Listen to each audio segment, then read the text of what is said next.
नमस्कार। केरल के राज्यपाल आरिफ मोहम्मद खान जी,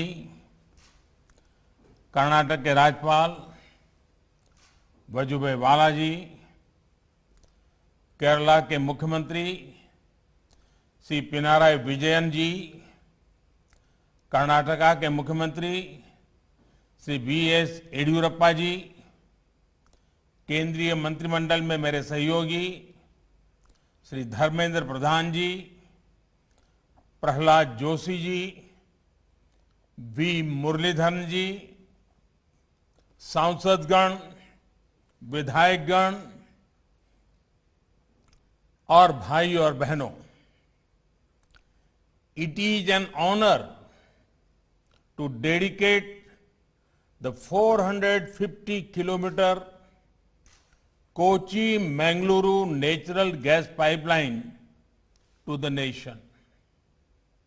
This is an important day for India, especially for the people of Kerala and Karnataka. These two states are being connected by a natural gas pipeline. I congratulate to people of these states. Congratulations also to all stakeholders for taking steps to providing clean energy infrastructure. The pipeline will have a positive impact on the economic growth of these two states. साथियों,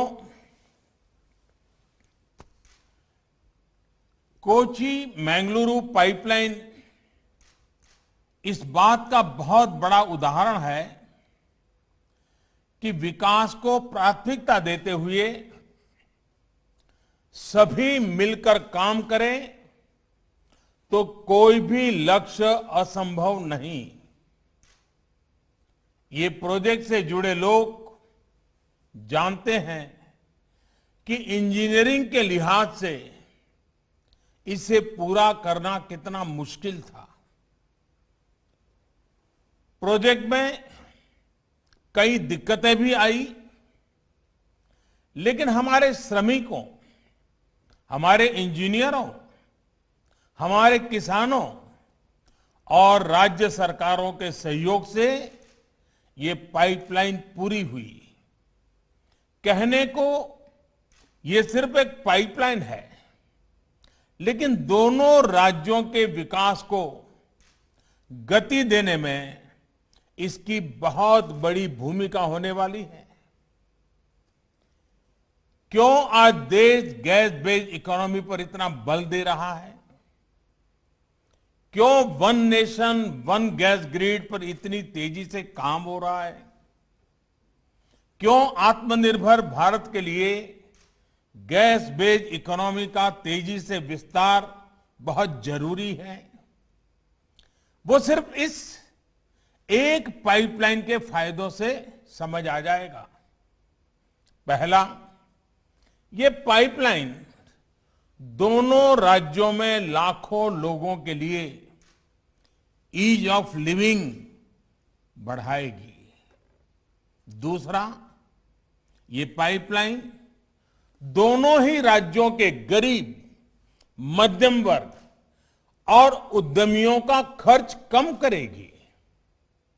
तीसरा, ये pipeline अनेक शहरों में city gas distribution system उसका एक माध्यम बनेगी।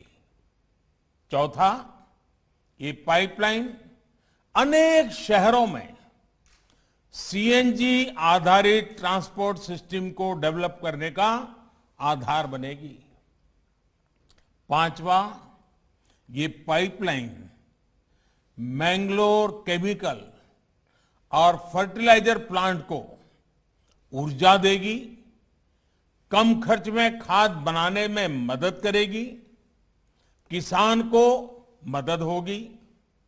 छठा, ये पाइपलाइन मैंगलोर रिफाइनरी और पेट्रोकेमिकल को ऊर्जा देगी, उन्हें स्वच्छ ईंधन देगी। सातवां, ये पाइपलाइन दोनों ही राज्यों में प्रदूषण कम करने में बड़ी भूमिका निभाएगी। आठवां, प्रदूषण कम होने का सीधा असर होगा पर्यावरण पर। जितनी कार्बन डाइऑक्साइड का एमिशन इससे कम होगा, वो लाखों पेड़ लगाने के बाद ही हासिल हो सकता है। साथियों, नवा लाभ ये कि पर्यावरण बेहतर होने से लोगों की सेहत भी अच्छी रहेगी, बीमारी पर होने वाला उनका खर्च भी कम होगा। 10वां, जब प्रदूषण कम होगा, हवा साफ सुथरी होगी, शहर में गैस आधारित व्यवस्थाएं होगी, तो और ज्यादा टूरिस्ट आएंगे। टूरिज्म सेक्टर को भी इसका लाभ होगा। और साथियों, इस पाइपलाइन के दो और लाभ हैं जिनकी चर्चा बहुत जरूरी है। इस पाइपलाइन के निर्माण के दौरान 12 लाख मैन डेज का रोजगार जनरेट हुआ है। पाइपलाइन के शुरू होने के बाद भी रोजगार और स्वरोजगार का एक नया इकोसिस्टम केरला और कर्नाटका में बहुत तेजी से विकसित होगा। फर्टिलाइजर उद्योग हो, पेट्रोकेमिकल उद्योग हो, बिजली उद्योग हो, हर उद्योग इससे लाभ लेगा और रोजगार के अवसर बनेंगे। साथियों, इस पाइपलाइन का एक और बड़ा लाभ पूरे देश को होगा। जब ये पाइपलाइन पूरी क्षमता से काम करना शुरू कर देगी, तो देश की हजारों करोड़ की विदेशी मुद्रा खर्च बच जाएगा। भारत COP21 के लक्ष्यों को लेकर जिस गंभीरता से काम कर रहा है, ये प्रयास हमें उसमें भी मदद करेंगे। साथियों, दुनिया भर के एक्सपर्ट्स का कहना है कि 21वीं सदी में जो भी देश अपनी कनेक्टिविटी पर और क्लीन एनर्जी पर सबसे ज्यादा जोर देगा, तेजी से काम करेगा, वो तेजी से नई ऊंचाई पर पहुंचेगा। आज आप जिस भी फ्रंट पर देखें, highway connectivity, railway connectivity, metro connectivity, air connectivity, water connectivity, digital connectivity या फिर गैस कनेक्टिविटी, भारत में जितना काम अभी हो रहा है, एक साथ इतने सभी क्षेत्रों में उतना पहले कभी नहीं हुआ। एक भारतीय के तौर पर ये हम सभी का सौभाग्य है कि हम ये होते हुए अपनी आंखों से देख रहे हैं। हम सभी विकास के इस नए आंदोलन का हिस्सा है। भाइयों और बहनों, पिछली शताब्दी में भारत जिस भी रफ्तार से चला, उसकी अपनी वजह रही है। मैं उनके विस्तार में नहीं जाना चाहता, लेकिन इतना तय है कि आज का युवा भारत दुनिया पर छा जाने के लिए अधीर भारत अब धीरे नहीं चल सकता। इसलिए ही बीते वर्षों में देश ने स्पीड भी बढ़ाई और स्केल भी बढ़ाया,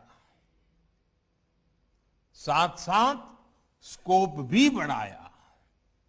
साथियों, भारत की नई पीढ़ी का एक अच्छा गुण है कि वो तथ्यों के आधार पर चीजों को परखती है और उसकी सफलता विफलता को तुलनात्मक रूप में भी एनालाइज करती है और हर एक बात को तर्क के आधार पर, तथ्य के आधार पर स्वीकार करती है। भारत में गैस बेस्ड इकोनॉमी को लेकर अभी जो काम हो रहा है उसमें भी कई तर्क और तथ्य बहुत ही महत्वपूर्ण है। साथियों, हमारे देश में पहली inter state natural gas pipeline 1987 में कमीशन हुई थी। पहली पाइपलाइन 1987 में कमीशन हुई थी। इसके बाद 2014 तक यानी 27 साल 27 इयर्स में भारत में 15,000 किलोमीटर नेचुरल गैस पाइपलाइन बनी। आज देश भर में पूरब, पश्चिम, उत्तर, दक्षिण 16,000 किलोमीटर से ज्यादा नई गैस पाइपलाइन पर काम चल रहा है। ये काम अगले 4-6 साल में पूरा होने वाला है। आप कल्पना कर सकते हैं, जितना काम 27 वर्षों में हुआ, हम उससे ज्यादा काम उसके आधे समय में करने का लक्ष्य लेकर चल रहे हैं। साथियों, इसी तरह एक और उदाहरण है सीएनजी स्टेशन का। हमारे देश में पहला सीएनजी स्टेशन 1992 के आसपास शुरू हुआ था। साल 2014 तक 22 साल में हमारे देश में सीएनजी स्टेशनों की संख्या 900 से ज्यादा नहीं थी, 900 से ज्यादा नहीं थी। जबकि पिछले 6 वर्षों में 1500 के करीब नए सीएनजी स्टेशन शुरू हुए हैं। अब सरकार इस लक्ष्य पर काम कर रही है कि देश भर में सीएनजी स्टेशनों की संख्या को 10,000 तक पहुंचाया जाए। अभी जो ये पाइपलाइन कमीशन हुई है, ये भी केरला और कर्नाटका के अनेक शहरों में 700 सीएनजी स्टेशन खोलने में मदद करेगी। साथियों, एक और दिलचस्प आंकड़ा है पीएनजी कनेक्शन का। रसोई में पाइप से जो गैस पहुंचाई जाती है उसका 2014 तक हमारे देश में सिर्फ 25 लाख पीएनजी कनेक्शन थे। मतलब कि घरों में पाइपलाइन से गैस 25 लाख। आज देश में 72 लाख से ज्यादा घरों की रसोई में पाइप से गैस पहुंच रही है। कोची मैंगलुरु पाइपलाइन से 21 लाख और नए लोग पीएनजी सुविधा का लाभ ले पाएंगे। भाइयों और बहनों, लंबे समय तक भारत में एलपीजी कवरेज की स्थिति क्या रही, ये हम सभी जानते हैं। साल 2014 तक जहां 14 करोड़ एलपीजी कनेक्शन देश भर में थे, वहीं बीते 6 सालों में इतने ही नए कनेक्शन और दिए गए हैं। उज्ज्वला योजना जैसी स्कीम से देश के 8 करोड़ से ज्यादा गरीब परिवारों के घर कुकिंग गैस तो पहुंची है, साथ ही इससे एलपीजी से जुड़ा इंफ्रास्ट्रक्चर भी देश में मजबूत हुआ है। साथियों, एक बड़ी वजह रही कि कोरोना काल में देश में रसोई गैस की किल्लत कभी नहीं हुई। गरीब से गरीब को हम उस मुश्किल समय में करीब 12 करोड़ मुफ्त सिलेंडर उपलब्ध करा पाए। साथियों, सरकार के इन प्रयासों का, इतनी तेजी से किए जा रहे कार्यों का एक और प्रभाव हुआ है। इसकी चर्चा उतनी हो नहीं पाती। याद करिए, हमारे यहां केरोसिन को लेकर कितनी लंबी लंबी लाइनें लगा करती थी। राज्य सरकारें भारत सरकार को चिट्ठियां लिखती थी केरोसिन का कोटा बढ़ाने के लिए, केरोसिन की डिलीवरी के लिए। केंद्र और राज्य के बीच में हमेशा तनाव रहता था। आज जब रसोई के लिए गैस आसानी से मिल रही है, रसोई तक गैस आसानी से पहुंच रही है, तो केरोसिन की किल्लत भी कम हुई है। आज देश के कई राज्य और केंद्र शासित प्रदेश खुद को केरोसिन मुक्त राज्य घोषित कर चुके हैं। Friends, our government believes in an integrated approach for energy planning. Our energy agenda is all inclusive. Since 2014, we have brought in various reforms across the oil and gas sector. These reforms cover exploration and production, natural gas marketing and distribution. We plan to achieve one nation, one gas grid. We also want to shift to gas-based economy. The use of natural gas has several environmental benefits. The government is taking policy initiative to increase the share of natural gas in India's energy basket from 6% to 15%. Crores of rupees would be invested in the oil and gas sector in this decade itself. Dedication of this Kochi-Mangaluru natural gas pipeline of GAIL is a part of our journey to move towards one nation, one gas grid. Clean energy is important for a better future. The pipeline will help improve clean energy access. Our government is also making many efforts in other sectors. Take, for example, the Swachh Bharat movement, the efforts to increase LED bulbs for electric electric mobility. साथियों, आज कोशिश ये है कि देश को भविष्य की जरूरतों, भविष्य की एनर्जी नीड्स के लिए आज से ही तैयार किया जाए। इसलिए एक तरफ देश में नेचुरल गैस पर फोकस किया जा रहा है, तो दूसरी तरफ देश अपने एनर्जी रिसोर्स को भी डाइवर्सिफाई कर रहा है। अभी हाल ही में गुजरात में दुनिया के सबसे बड़े रिन्यूएबल एनर्जी प्लांट का हाइब्रिड सिस्टम का रिन्यूएबल एनर्जी प्लांट का काम शुरू हुआ है। विंड और सोलर कंबाइन। इसी तरह आज देश में ही बायोफ्यूल्स पर बहुत बड़े स्तर पर काम चल रहा है। गन्ना हो या अन्य एग्रो प्रोडक्ट्स हो, इनसे इथेनॉल के निर्माण पर गंभीरता से काम किया जा रहा है।